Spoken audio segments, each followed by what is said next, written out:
to 522.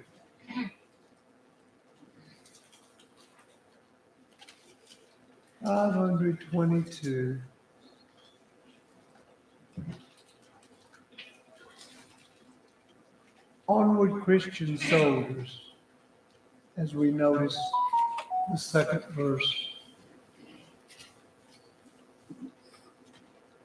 Let's sing verses 1, 2, and 5. 1, 2, and 5, and then the chorus, please.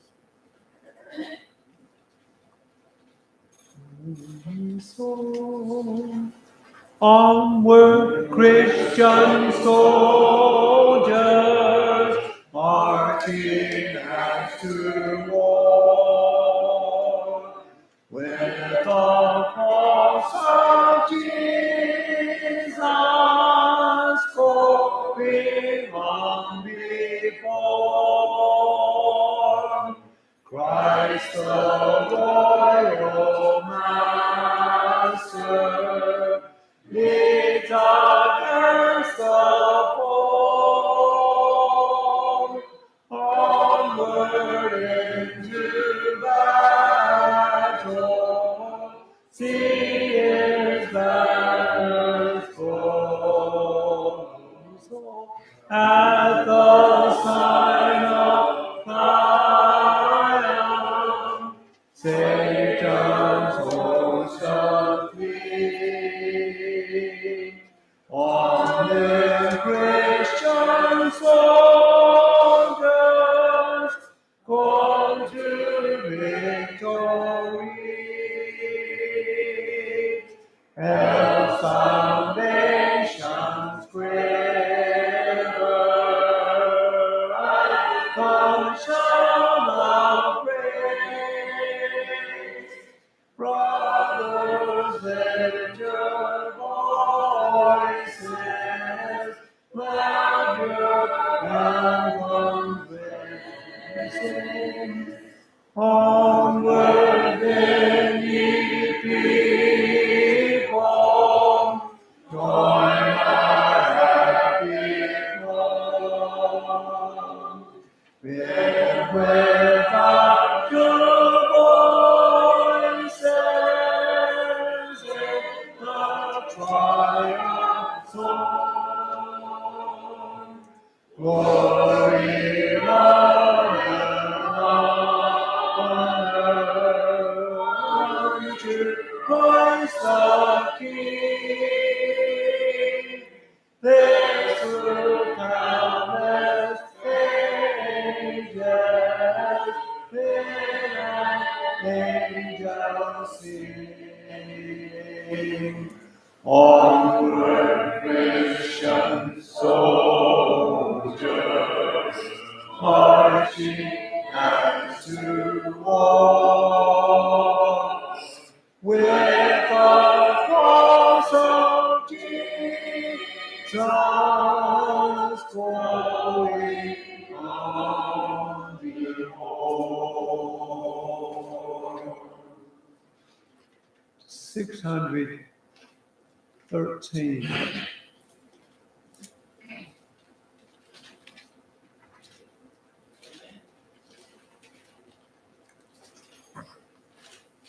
One, 2, and 3, and 6. 1, 2, 3, and 6. Notice in verse 3.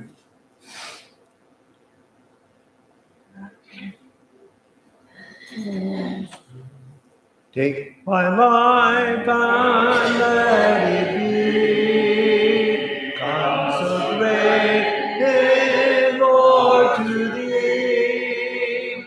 Take my moments and my days, let them flow in ceaseless praise.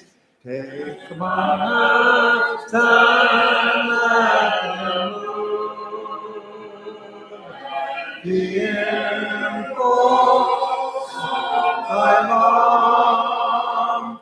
Take my feet and let them peace with them you take.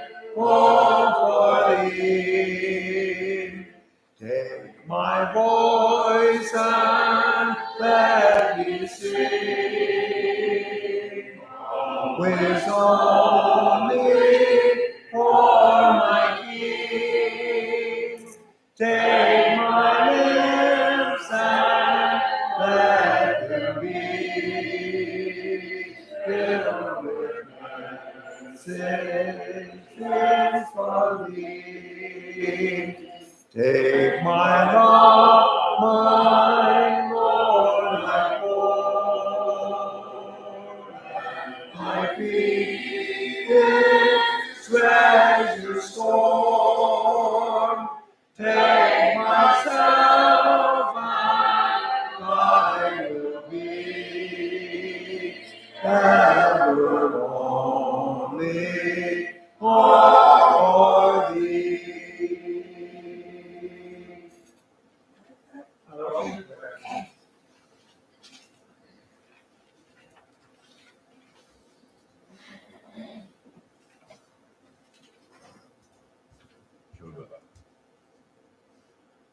Our all-wise Heavenly Father, again to thy throne we come this morning to be thankful and ever mindful of the wonderful blessings that so richly given to us, especially the opportunity that we have to come together to sing these praises to thy great and unmatchless name.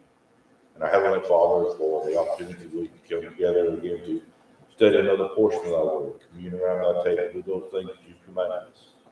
Our Heavenly Father, we're thankful that we have the privilege of this land to worship thee without fear. Our Heavenly Father, we pray that this might be, the whole world might enjoy the same privilege one day. Our Heavenly Father, we ask thee to be with us as we continue through this hour of worship. That the things that we say and do will be honoring thy great and thy matchless name. And our Heavenly Father, help us to be mindful of those that are sick, those who have lost loved ones, those that are afflicted, those who have been have problems. And our Heavenly Father, bless them as only thou canst. And Heavenly Father, again, we ask thee to be with us, to guide and guard, direct our lives, that we might hear thee say, well done, thou good and faithful servant. These things this in Christ's name. Amen.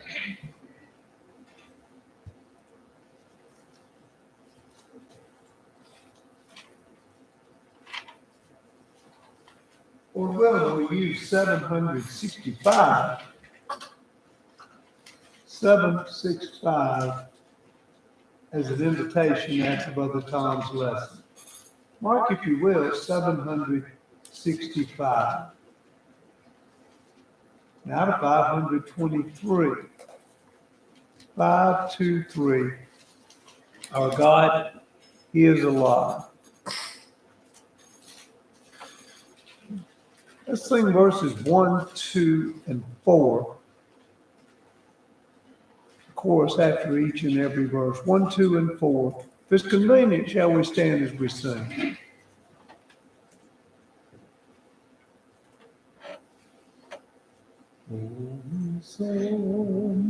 There is beyond the azure blue a God concealed from human sight.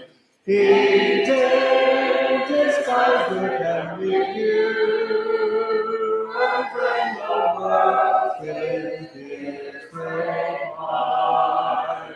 There is a God,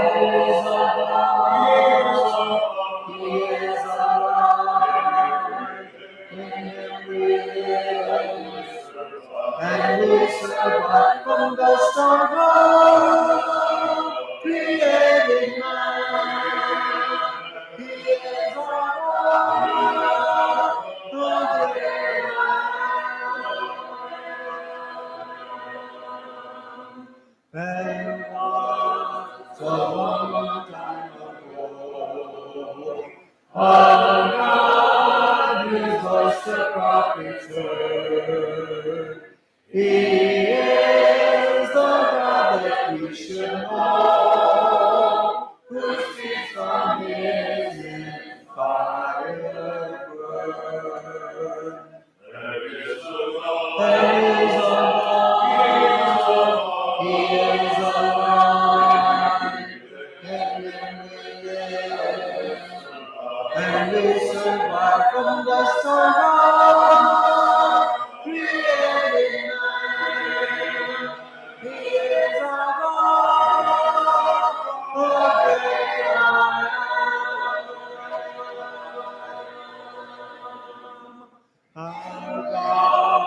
His Son upon the tree.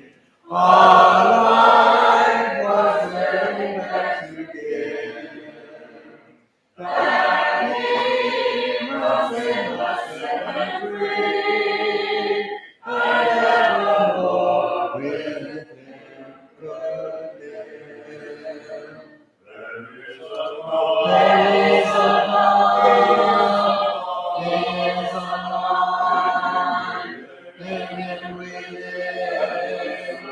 And we survive from the storm, created man. He is our God, the great I am. Wonderful singing. Be seated, please.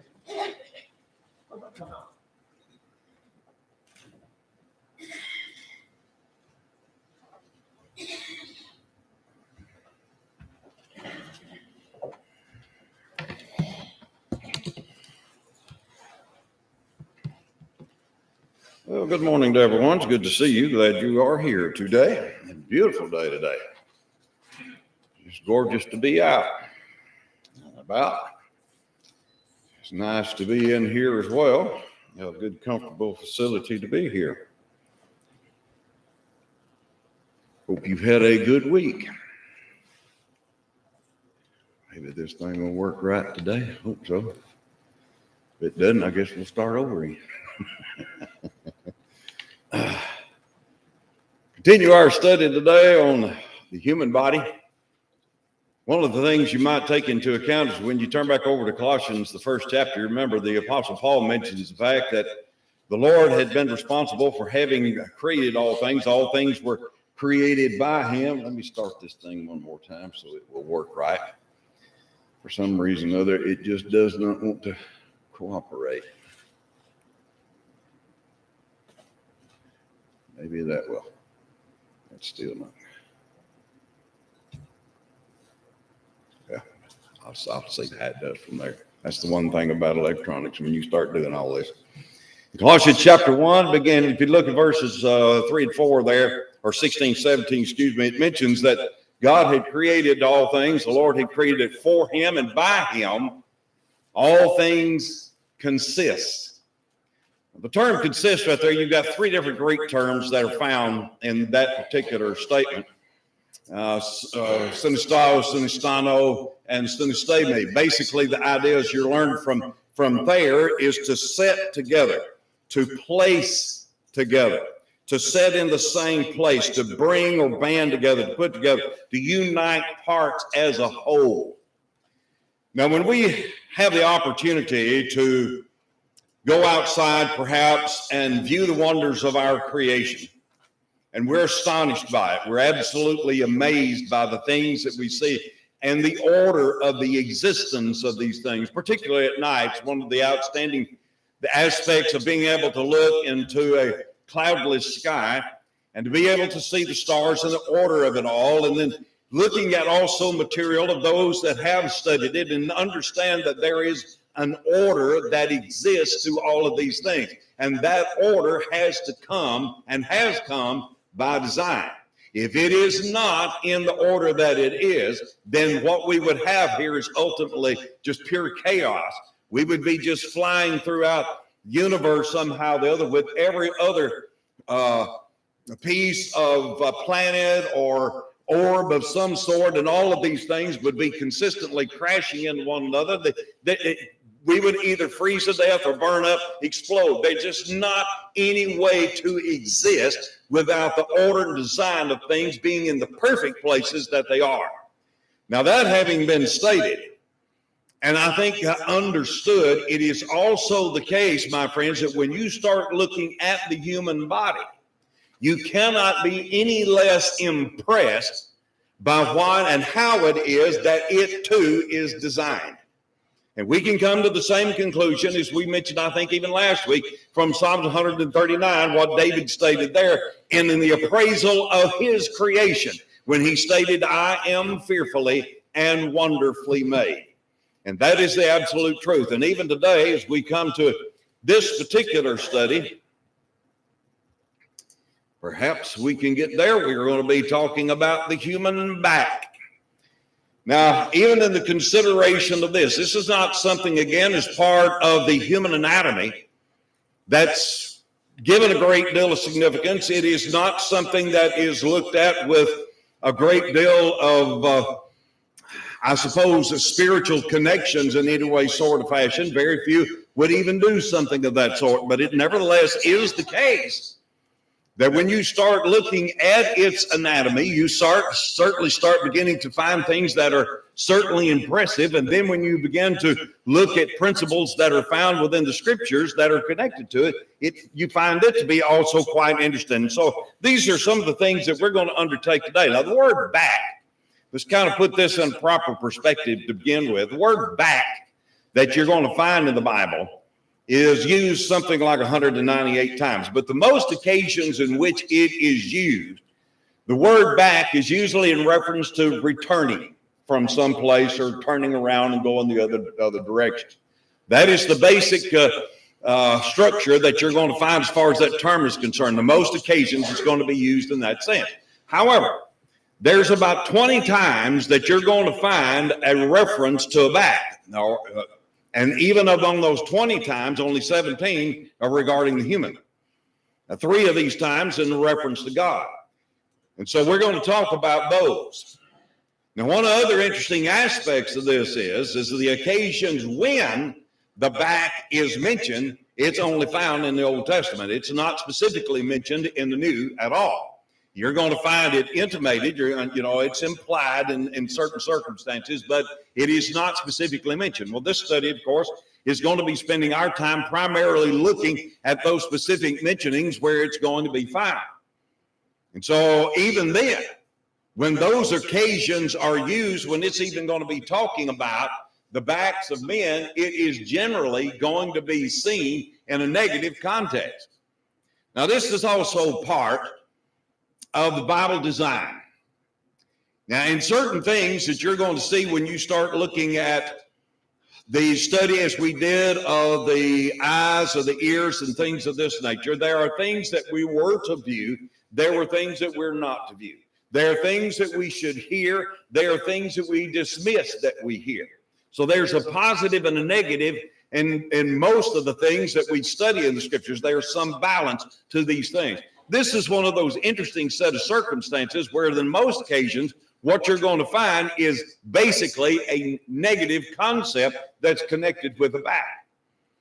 Now, that's the reason why we're going to take time to try to, as we go through the study of this, we're going to look at, we have in some of the other studies, the anatomy of the back, and this sets the stage for things we're going to see when we get into the Bible studies itself. We're going to look at some of the expressions that we use in connection with the back, and I find these to be very interesting. Then we're going to kind of break down what it is that we're going to get to when we start talking about the biblical references. We'll talk about the back of God, those passages that deal with that, and then the backs of men, we're going to divide that into 2 sections because it's going to primarily refer to those backs of the Israelites, and then it's going to talk about just singular events dealing with some Israelites, but then others as well. And so we'll break it down from that particular perspective as we go through the study. That image ought to be much bigger than this, but no, can you see that okay? All right. We're going to start by the study of the human anatomy of the back. And it's comprised of several different things. You've got, of course, the spinal column, spinal cord, and then the muscles that are found in it. But when you even take into consideration the spine, for example, what you have is 33 different bones that are called vertebrae that come from the base of the skull all the way down to the bottom of the spine, the lower portion of your back. And that these are divided in 5 different sections. If you look at that first upper section, just at the base of the spine and just coming down from there, this is what's called the cervical section. You've got 7 vertebrae here. And what you're finding in that particular section right there, this is, of course, connecting the neck with the upper back. And there's where a lot of the nerves, obviously, that are coming through, that are sending the messages ultimately into the brain that come from every portion of the body. Then when you start looking along the section of that portion of the neck, as we discussed not long ago, your postural muscles that exist in your neck. Those vertebrae, those muscles are responsible for holding up your head and allowing it to be able to move as it does. And so these are the things that you're finding in this section of the vertebrae. Then from there down, you've got 12 vertebrae that's called the thoracic middle right here. These are the ones that basically hold your body upright. You come down, you see the lower back called the lumbar section. At this particular point, you've got 5 different vertebrae here that are fairly large. And what these do right here is support basically most of the weight of your body. And the most of the portion of your weight is from here up. And in some occasions, that places a great deal of stress on that particular section of your body. But there is where most of that is supported. And then the sacrum section as well is the lower part of the spine. You got 5 vertebrae here. And with the muscles and the ligaments, they are attached to the hip bone. And then the coccyx section with the ligaments and the muscles that are there that are all attached here to the pelvis. And so that just kind of gives you a breakdown of the spine itself. And then from that, you look inside of it, and of course, then you find your spinal cord, which it's just a large nerve, basically, which takes all the sensations that come from the different portions of the body, the nerve system that works through it and sends the messages back and forth to and from the brain to all of these particular parts of the body.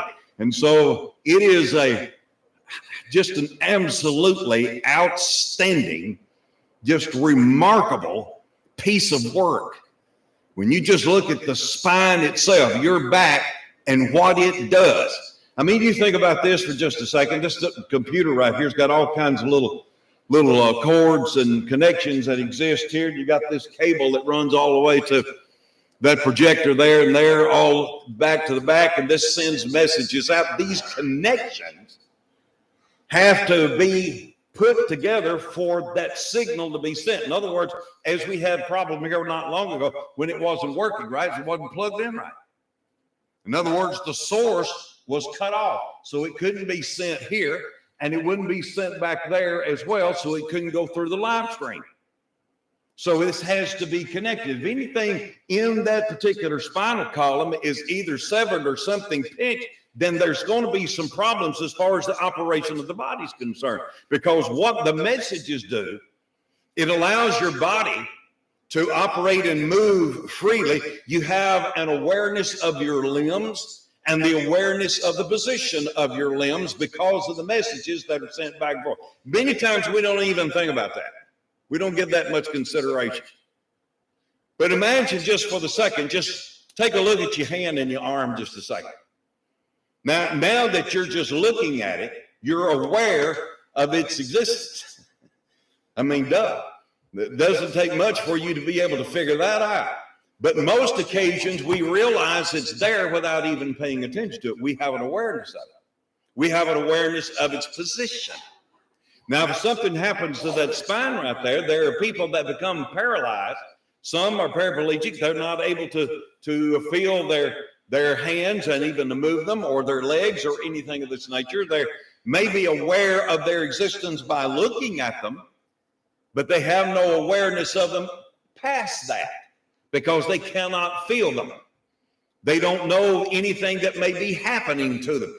And if in fact they may be asleep, they're certainly not aware of the position of which they may be. So there's a number of things that has to be seen as vitally important when we take in consideration what this does. We're able to feel sensation. Have you ever given much thought about it just absolutely astounds me as to how this operates, and we take it for granted. You touch something that is hot. Where do you feel it? Here or here? Feel it in your hand. But yet it's because of what the message is being sent from the brain through that system going back and forth, it tells you that what you're touching is hot, and where it is that you're touching it with your finger is the place that it's hot. So the sensation is not here, it's here, but the brain is sending that, and that's all going through that. It's just absolutely astounds me as to how all of that operates, but it controls and has control over your sensations as heat and cold, vibrations and things of this nature. When it operates also the functions of your body, then you're going to have control through that particular nervous system of your body temperature, your blood pressure, your heart rate, your bodily functions, how it is that you're able to feel this, even voluntary, involuntary functions. You know, involuntary, your muscles and everything, your breathing is something that you automatically do. But then there are some sensations like, you know, the need that you may have to go to the bathroom. Those sensations are there. They're all sent through that particular system. It's just absolutely astounding. So this, my friends, is you're looking at that part of the back. And then another part of it has to do with your muscles. Your superficial muscles, divided in three sections right here. Your superficial muscles are those that have to do with the movement of the limbs. You can see just on this schematic right here, the connections with the muscles in the back to the arms. You'll also see that in the lower back as well, that helps everything be able to move together with your legs and arms and things of this nature. Your intermediate muscles, this is primarily the ones that you have around your rib cage that help you with your breathing and things of this nature. The intrinsic muscles, those that are inside, the deep muscles, that aid also with your rotation, with your bending and things of this nature. This is what you're finding in the anatomy of the back. Now, do not take these things for granted. Don't overlook the significance, again, as we discuss the anatomy of these particular portions of our body. These things are rather important to our discussion, as is these are these expressions that we're going to talk about for just a moment in this session this morning. Now, in our vernacular, there are certain things that we will use to talk about different portions of the body that we may make a point on occasion. And these, in my estimation, say a great deal about certain circumstances, and some situations may be light, some of them may be very serious. And as we take into account some of the expressions that we use, now what I want you to do as well, challenge you a little bit. So when we go through these, and then we get again into our biblical discussions, going through the biblical discussions and considering what you find in some of these expressions, see if you can tie any of these expressions to what we find in some of the biblical discussions as well. But think about some of these. In other words, for example, you got a situation where you got two parties that have agreed to carry out a task because there's a particular conclusion or a reward that is to come or whatever, or maybe just something as simple as the fact you got two parties that have decided they're going to go to some place for enjoyment somehow or the other. But somehow, and for some reason or the other, one of the parties decided to go without the other and perform perhaps the task, receive the reward, and have done this without the other's knowledge. Somebody has then gone to an event and enjoyed it without the other, without their knowing about it, when they had agreed to go. And what is stated is, as you might recall, if I can get it again, they have done this behind my back. And so the idea behind this is this was something that was done without this person's knowledge, particularly after they had agreed to work together in that situation. Now, this is one of those expressions, ladies and gentlemen, I want you to remember, because I think this too is going to be applicable to some of the things that we're going to discuss when we get into the biblical side of the discussion. Then again, you've got a situation where let's say perhaps you've got a heavy object that needs to be moved.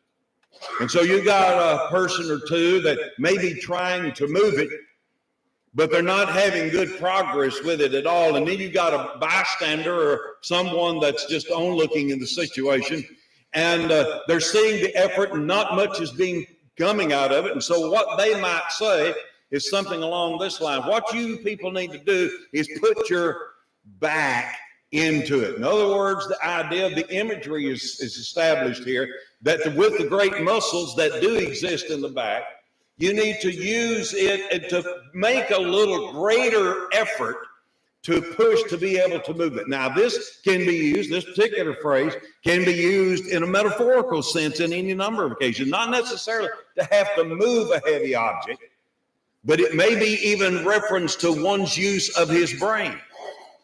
You know, you need to put a little bit more brain power in it, but instead of saying something of that nature, put your mental back into it. You ever heard something of that nature? So put every effort that you can into something in that regard. Then when somebody might also find themselves needing support in a sensitive matter, there is something that an individual knows is being true. But then there are other individuals that have come to a conclusion that is based upon false information, but yet you want to tell these people what that truth is. But there's also a friend of yours that's also knowledgeable of this same thing.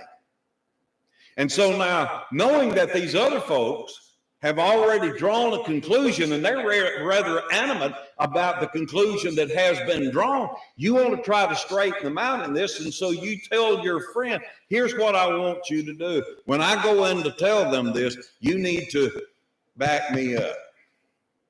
In other words, you be my support in this situation and help me to get this truth out so that everyone can know exactly what the truth is. There could be any number of scenarios that fit that situation. Then you got a metaphorical reference to somebody that we see as an easygoing individual.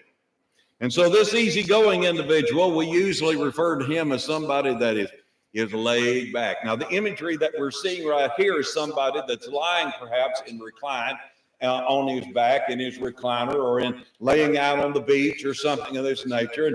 But that is representative in a metaphorical way of this person's general character. In other words, it's hard to rile this individual. It's hard to arouse him in anger or anything of this nature. So even in approaches to difficult sets of circumstances, he's considered as being somewhat laid back because he has a rather calm demeanor in dealing with those situations. There are a lot of lessons that can be learned from that one. Then you got an employee, or let's say a teacher, that may be rather stern, may be rather hard, but you've got an employee and a student rather, and a boss that may be rather stern, or a teacher that may be rather stern. And this employee is going to talk to a fellow employee about that boss. Or this student is going to talk to another student about the teacher, or even to his parents about the teacher. How it always is on my back about something. It's just constantly riding me. The idea, the imagery here is something that is placed upon him, just a burden that he just seemingly cannot bear. This person is generally one that's very lazy and doesn't want to be able to carry out the responsibilities that is set before him. I've already hit this other one here.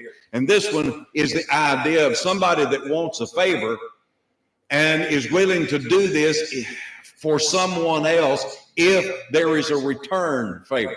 This is something you're going to see a great deal in politics and things of this nature.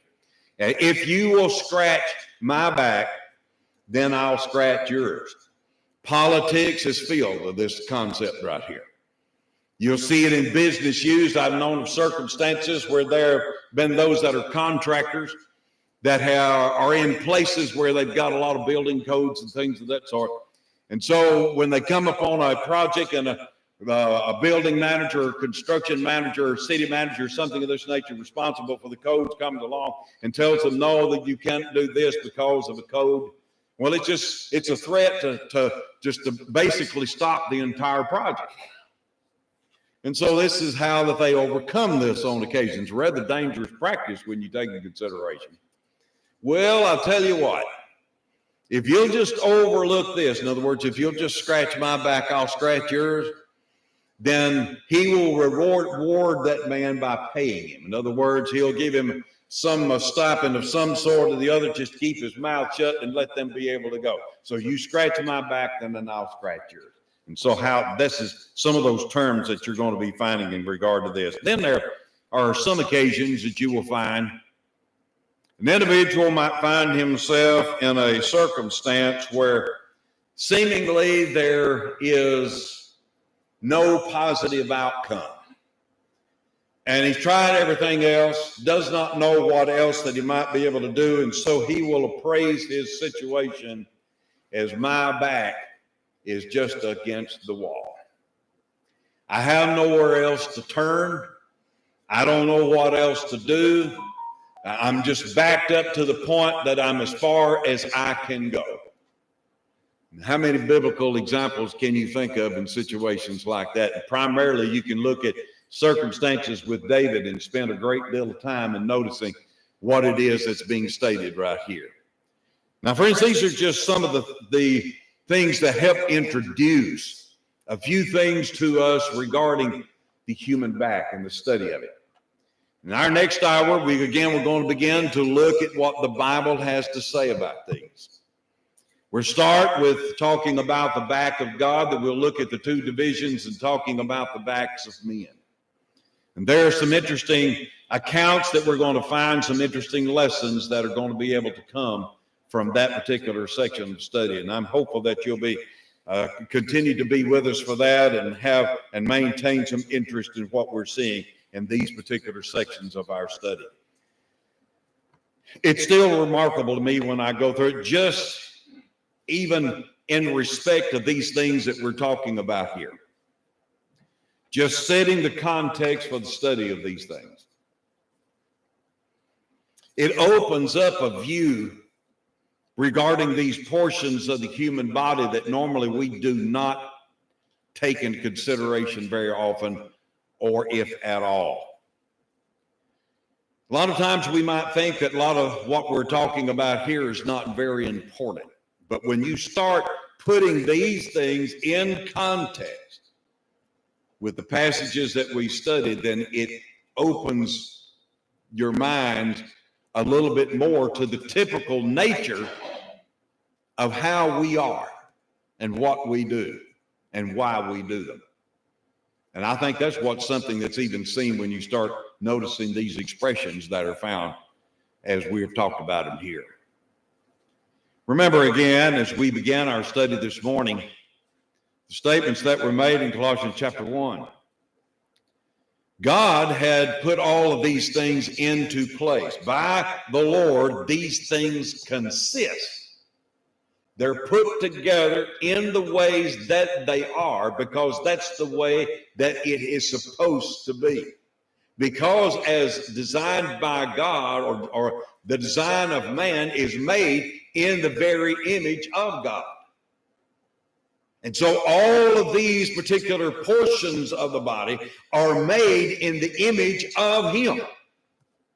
So by having made him this way or made us this way, we are also consist in this fashion. We're placed together, put together, banded together in these fashions. It has to be this way to be like him. And so being like him, it's a perfect design. Now, there are things that happen to us that cause the body to decay. It grows old. There are some because of genetic problems and things of this nature. There are deformities. That's something that happens. We find that even in the Lord's day, where there were those that had physical problems, some that could not walk, and you would see that the Lord would heal many of these individuals. Those that could not have these normal processes and functions of life, on occasion when the Lord was there, he would help bring them to a fullness of their physical capacity. Those things we have a tendency to take for granted. Now, I state that to say this. Those of us that have grown up in the church of our Lord, on occasion take for granted as well the spiritual side of our existence. We get up on Sunday mornings, we dress, and we come, and we worship together because that's what we've always done. That's what our parents did. That's what we do. And we leave from here, we go about our normal activities, and we give very little consideration to what it is that has just occurred. We take for granted our physical body on occasion until it hurts.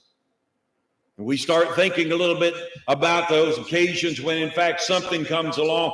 We're rarely concerned about a particular pain that we have. Oh, I hope it's not a cancer or something of this nature.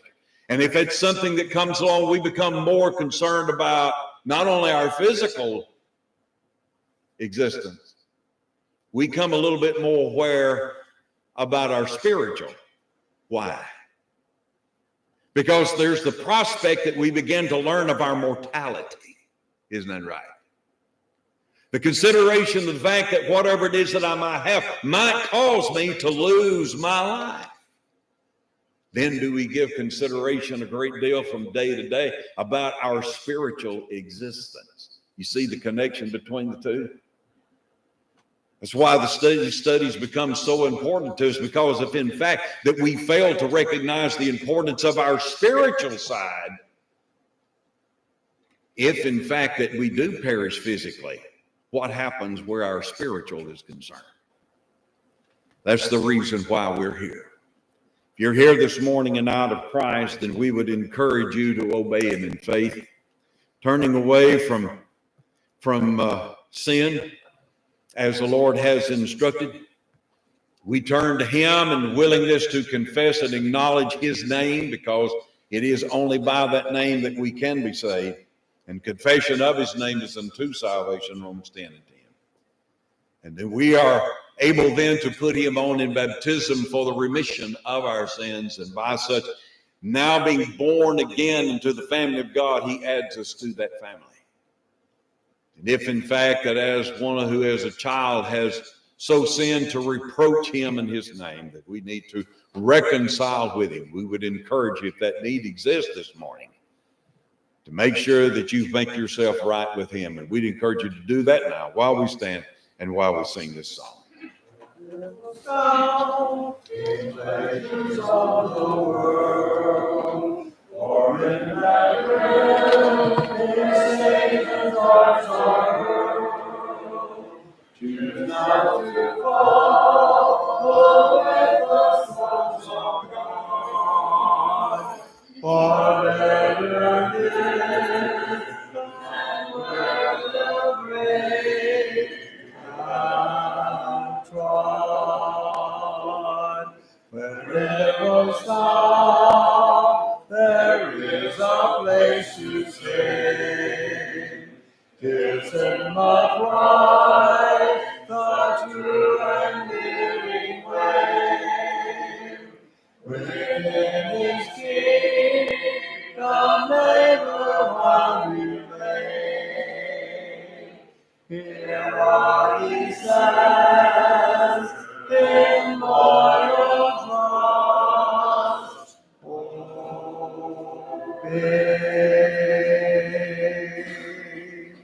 Be seated, please.